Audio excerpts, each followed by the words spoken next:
Sinkhole sa Bangkok, 50 metro ang lalim. Mga malapit na residente pinalikas. Tunghayan sa Globalita. Gumuho ang malaking bahagi ng kalsadang yan sa Bangkok, Thailand. Sa tansya ng mga otoridad, 900 square meters ang lawak nito at 50 meters ang lalim. Nilamon ng sinkhole ang dalawang pose ng kuryente at isang tow truck. Ang isa pang sasakyan, muntik mahulog, agad namang inilikas sa mga pasyente ng isang ospital na malapit sa sinkhole. Pinalilikas na rin ng Thai Prime Minister ang iba pang nakatira malapit sa sinkhole. Ayon sa mga otoridad, posibleng dahil sa malakas na ulan at isang butas na tubo ang sanhi ng sinkhole.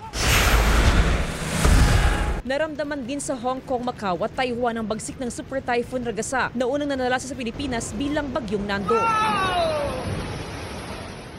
Nabasag ang mga pinto ng hotel na yan sa Hong Kong dahil sa lakas ng hampas ng alon. Sa sunod na pagtama ng alon, tinangay nito ang isang lalaki sa lobby. Natulungan naman siya ng ibang tao sa hotel. Ayon sa Hong Kong Observatory, posibleng umabot sa 13 talampakan ng taas ng storm surge sa ilang lugar. Mahigit 700 flights ang suspendido dahil sa pananalasa ng bagyo. Apektado rin ang pasok sa mga eskwelahan at negosyo. Nagpabaha naman ang Super Typhoon Ragasa sa ilang bahagi ng Macau.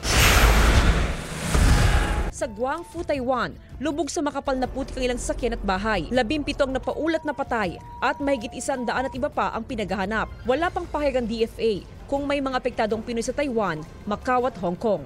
Jasmine Gabriel Galban, One North Central Luzon.